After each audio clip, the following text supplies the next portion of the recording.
A la simbólica edad de 33 años, el poeta inglés William Blake comenzó a escribir El matrimonio del cielo y el infierno, una de sus obras más conocidas, en donde poesía, pintura y misticismo se funden con el ímpetu aún juvenil y sin embargo también ya maduro, con el que desafía las normas establecidas, cuestiona las instituciones y nos invita a repensar nuestra comprensión del bien y del mal.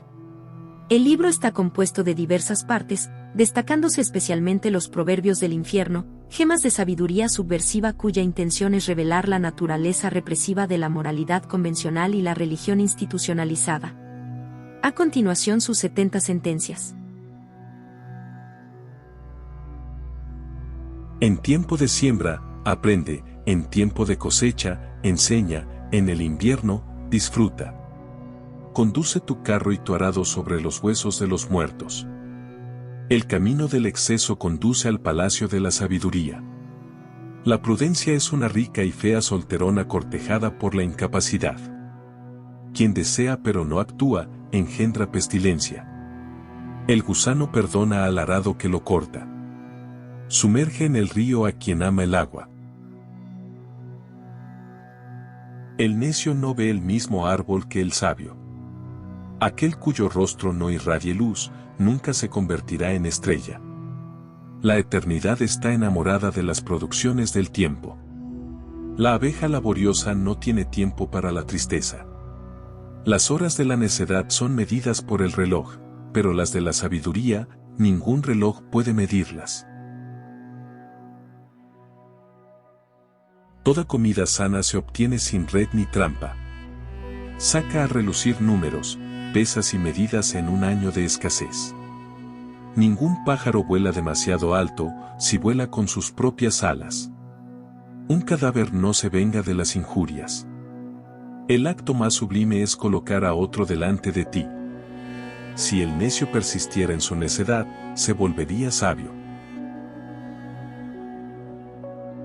La necedad es la máscara de la deshonestidad. La humillación es la máscara del orgullo. Las prisiones se construyen con piedras de la ley, los burdeles con ladrillos de la religión. El orgullo del pavo real es la gloria de Dios. La lujuria del macho cabrío es la generosidad de Dios. La ira del león es la sabiduría de Dios. La desnudez de la mujer es la obra de Dios. El exceso de tristeza ríe. El exceso de alegría llora. El rugido de los leones, el aullido de los lobos, la furia del mar tempestuoso y la espada destructora, son porciones de la eternidad demasiado grandes para el ojo humano. El zorro condena la trampa, no a sí mismo. Las alegrías fecundan. Las penas dan a luz. Dejen que el hombre vista la piel del león y la mujer el vellón de la oveja. El pájaro, un nido; la araña, una tela; el hombre, la amistad.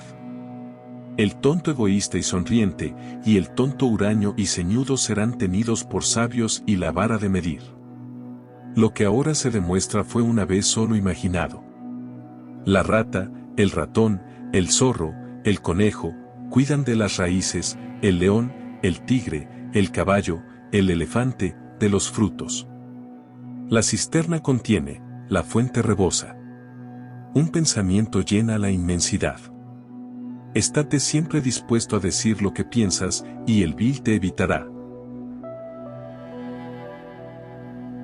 Todo lo que se puede creer es una imagen de la verdad. El águila nunca perdió tanto tiempo como cuando se sometió a aprender del cuervo. El zorro se sustenta a sí mismo, pero Dios sustenta al león. Piensa por la mañana, actúa al mediodía, come al atardecer, duerme por la noche. Te conoce quien te ha permitido imponerte sobre él. Como el arado obedece las palabras, Dios recompensa las oraciones. Los tigres de la ira son más sabios que los caballos de la instrucción. Espera veneno del agua estancada. Nunca sabrás lo que es suficiente a menos que sepas lo que es más que suficiente. Escucha los reproches de los tontos. Es un título real.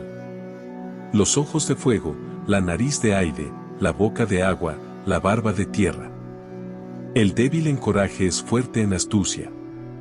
El manzano nunca pregunta al haya cómo crecerá, ni el león al caballo cómo atrapará su presa. Quien agradece lo recibido da una cosecha abundante. Si otros no hubieran sido necios, nosotros lo seríamos. El alma del dulce deleite no puede ser profanada. Cuando ves un águila, ves una porción de genio. Alza tu cabeza. Así como la oruga elige las hojas más hermosas para poner sus huevos, el sacerdote lanza su maldición sobre las alegrías más hermosas. Crear una pequeña flor es trabajo de siglos. La maldición refuerza, la bendición relaja. El mejor vino es el más viejo, la mejor agua la más nueva. Las oraciones no aran. Las alabanzas no cosechan. Las alegrías no ríen. Las penas no lloran. La cabeza, lo sublime, el corazón, el patos, los órganos genitales, la belleza, los pies y manos, la proporción. Como el aire al pájaro o el mar al pez, así el desprecio al despreciable. El cuervo desearía que todo fuera negro, el búho, que todo fuera blanco. La exuberancia es belleza. Si el león se dejara aconsejar por el zorro, sería astuto. El progreso hace caminos rectos, pero los caminos torcidos, sin progreso, son los caminos del genio. Antes matar a un bebé en la cuna que alimentar deseos no realizados. Donde no está el hombre, la naturaleza es estéril. La verdad nunca puede decirse de modo que se entienda y no se crea. Suficiente. O demasiado.